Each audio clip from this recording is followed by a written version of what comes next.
Subscribe करा apex academy चॅनलला पुढील लेक्चर सर्वप्रथम पाहण्यासाठी। नमस्कार विद्यार्थी मित्रांनो, गेल्या 2 लेक्चरमध्ये आपण जो अपूर्णांक आणि दशांश अपूर्णांकांचा अभ्यास केला तो तुम्हाला चांगल्या प्रकारे समजला असेल अशी अपेक्षा करतो। आजच्या या लेक्चरमध्ये आपण अपूर्णांकांच्या तुलनांचा अभ्यास करणार आहोत। आता अपूर्णांकांच्या तुलना आपल्याला कशासाठी गरजेच्या आहेत, तर बरेच वेळेला परीक्षेत आपल्याला काही प्रश्न येतात ज्यात अपूर्णांकांना चढत्या किंवा उतरत्या क्रमाने मांडावं लागते किंवा दिलेल्या अपूर्णांकातला सर्वात मोठा किंवा सर्वात लहान अपूर्णांक शोधावा लागतोय। मग हे प्रश्न सोडवण्यासाठी अपूर्णांकांच्या तुलना जमणे गरजेचे आहे। मग ह्या तुलना कशा कराव्यात तर त्या करण्यासाठी काही पद्धती आहेत ज्यांचा अभ्यास आता आपण करणार आहोत। आता इथे मी 4 अपूर्णांक मांडले आहेत।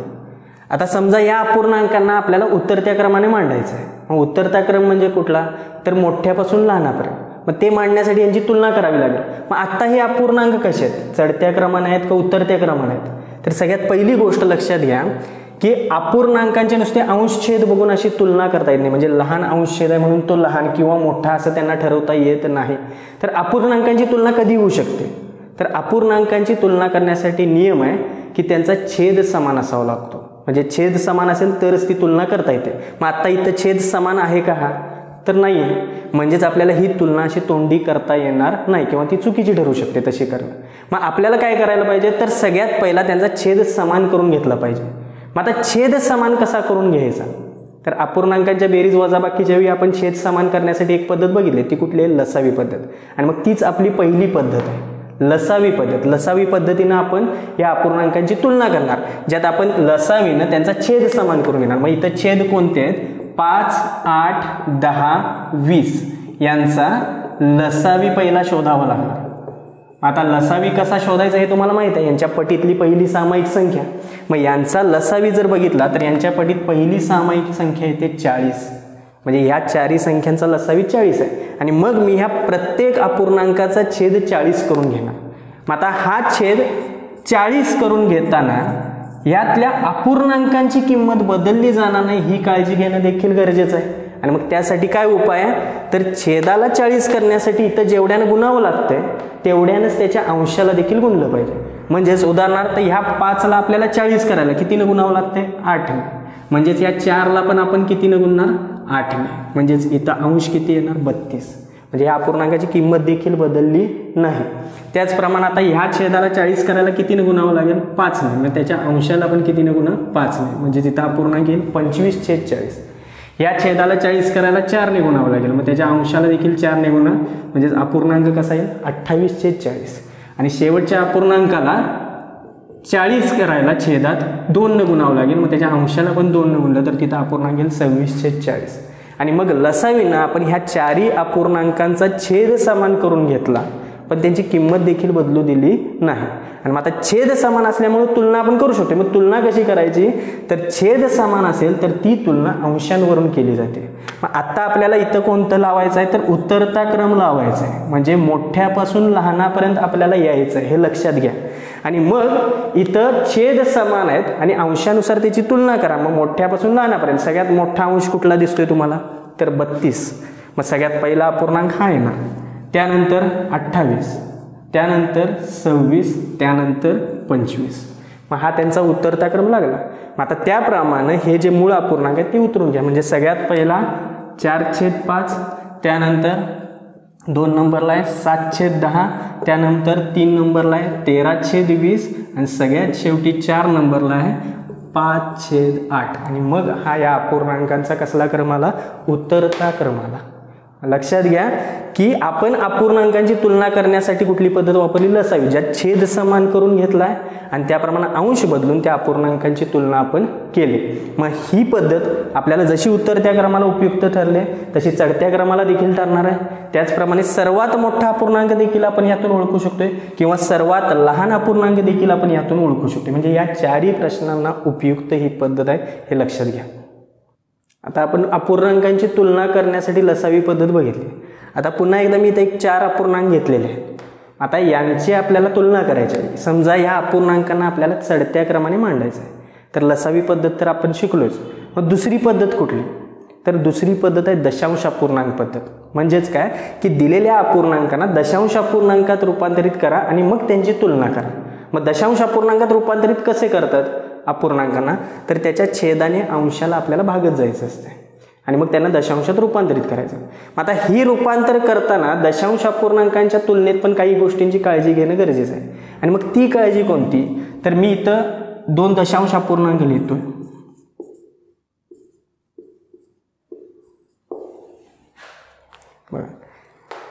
आता यांचं वाचन तुम्ही जर केलं असेल तर ते करताना असं पण केलं असेल की 0.497 आणि 0.51 असं पण करू शका. असं वाचन मुळात करत नाहीत, पण आपण घाईघाईत सवयीप्रमाणे असे करून जातोय. पण ह्यात लहान कोणता मोठा कोणता हे जर ओळखायचं झालं तर मग त्यावेळी मात्र गोंधळ होऊ शकतोय. कारण 497 आणि 51 ह्याच्यात 497 मोठा आहे हे आपल्याला वाचनातून कळतंय, पण तोच गोंधळ दशांश स्थळांमध्ये होत असतोय. इथं वाचनामुळे घोळ होऊ शकतात. मग ह्या घोळ आपल्याला नको आहे तर काय केलं पाहिजे, तर दशांश अपूर्णांकातले घोळ काढायला सगळ्यात साधा सोपा उपाय कोणता आहे, तर दशांश स्थळ समान करून घ्या. मग इथं दशांश स्थळ समान नाही आहेत, मग ती कशी करायची आपण शिकलोय. जास्तीत जास्त किती दशांश स्थळ आहेत, 3. मग इथं पण 3 करून घेतले. आणि आता तुमचं वाचन जरी तसं केलं जसं पूर्णांकांचं करताय तरी कोण मोठा कोण लहान ओळखणं सोपं जाते. म्हणजे इथं 497 इथं 510 दिसते, मोठं कोण आहे 510 हे वाचनातील देखील लक्षात येते. म्हणजेच आपल्याला दशांश अपूर्णांकांची तुलना सहजपणाने करायची असेल तर सगळ्यात साधा सोपा उपाय आहे दशांश स्थळ समान करून घेणे. मग आपण इथल्या अपूर्णांकांना ज्यावेळी भाग घालवणार आणि दशांशात रूपांतरित करणार त्यावेळी तिथं कमी जास्त दशांश स्थळ येऊ शकतात, पूर्ण भाग जात नाही असं पण होऊ शकतोय. पण आपण जर समान दशांश स्थळ ठेवली तर आपण तुलना ती सहजपणाने करू शकतोय. मग आता किती दशांश स्थळ ठेवायची हे आपणच ठरवायचं आहे, पण जेवढी जास्त ठेवाल तेवढी अचूकता येत जाणार. म्हणजेच कमीत कमी 2 किंवा 3 दशांश स्थळापर्यंत तरी किमती आपण काढायच्या. एकाच दशांश स्थळापर्यंत काढले तर गोंधळ वाढू शकतोय. मग आता आपण यातल्या छेदांना अंशांना भागून दशांशात रूपांतरित करायचं आहे. मग आपण 3 दशांश स्थळापर्यंतच्या किमती आपण यांच्या शोधूया. मग आपण भागायला सुरू करूया. मग इथून 8 आपल्याला भागायचं आहे. पहिला भाग शून्याचाच आहे, इथं दशांश चिन्ह घेऊन आपण 70 घेणार. 8 8 64, राहिले 6 60, 8 7 56, राहिले 4 40, 8 5 40. आता इथं भाग पूर्ण गेला आणि आपल्याला किती दशांश स्थळ पाहिजे होती 3, ती पण मिळाली. ठीक आहे. आता पुढच्या अपूर्णांकाकडे जाऊया. 7 ने भागायचं. इथं पहिला भाग शून्याचा, इथं 60, 7 8 56, राहिले 4 40, 7 5 35, राहिले 5 50, 7 7 49. आता भाग पूर्ण गेलेला नाही पण आपल्याला 3 दशांश स्थळ मिळाले, तिथं जाऊन थांबले तरी चालेल. आणि मग इथं पुढचा 5 ने भाग घालवायचा आहे. पहिला भाग शून्याचा, पॉईंट दिल्यावर 40, 5 48. आता हा भाग इथंच पूर्ण झाला आहे, पण आपल्याला 3 दशांश स्थळ पाहिजे, तिथं एकच दशांश स्थळ आहे. मग राहिलेली दशांश स्थळ कशाने ॲडजस्ट करूया, शून्यानं. म्हणजे आपण 3 दशांश स्थळ प्रत्येकात घ्यायचीच आहे, लक्षात येते. आणि मग आता शेवटचा भाग 11 ने 9 ला भाग घालवायचा आहे. पहिला भाग शून्याचा, इथं पॉईंट दिल्यावर 90 येईल. 11 8 88, राहिले 2 20, 11 1 11, राहिले 9 90, 11 8 88. 3 दशांश स्थळ आपल्याला मिळाली. आणि मग आता ह्यातल्या प्रत्येक अपूर्णांकाला आपण दशांशात रूपांतरित घेतलं. त्यात फक्त काळजी काय घेतली आपण, दशांश स्थळ समान येतील. जे आपण किती घेतले, 3 दशांश स्थळ प्रत्येकात घेतले. आणि आता याचं वाचन तुम्ही पूर्णांकांप्रमाणे जरी चुकून केला तरी ह्यांच्यात गोंधळ काहीच होणार नाही. म्हणजे इथं 875, 857, 800 आणि 818 हे वाचन जरी झालं तरी त्यात गोंधळ काही होणार नाही. आणि मग आता त्यानुसार आपल्याला त्यांचा चढता क्रम घ्यायचा आहे. आता चढता क्रम म्हणजे काय, लहानापासून मोठ्यापर्यंत जायचं आहे. मग आता ह्यात सगळ्यात लहानापासून मोठ्यापर्यंत त्यांचा क्रमांक लावत जावा. सगळ्यात लहान कोण आहे 800, त्यानंतर कोण आहे 818, त्यानंतर 857 आणि त्यानंतर 875. आणि आता त्याप्रमाणे त्या अपूर्णांकानं उतरून घ्यायचं आहे. मग इथं पहिला 4/5 येईल, दुसरा 9/11 येईल, तिसरा 6/7 येईल आणि चौथा 7/8 येईल. आणि हा त्या अपूर्णांकांचा कुठला क्रम आला, चढता क्रम. आणि ही आपली दुसरी पद्धत आहे दशांश अपूर्णांक पद्धत, ज्याला वापरून आपण ह्या अपूर्णांकांना चढत्या क्रमाने मांडले. मग याचप्रमाणे त्यांना उतरत्या क्रमाने मांडू शकतोय. तसेच सर्वात मोठा अपूर्णांक ओळखू शकतोय, तसेच सर्वात लहान अपूर्णांक देखील ओळखू शकतोय. आणि मग आपण ह्या तुलना करण्यासाठी 2 पद्धती बघितल्या, लसावी आणि दशांश अपूर्णांक पद्धत.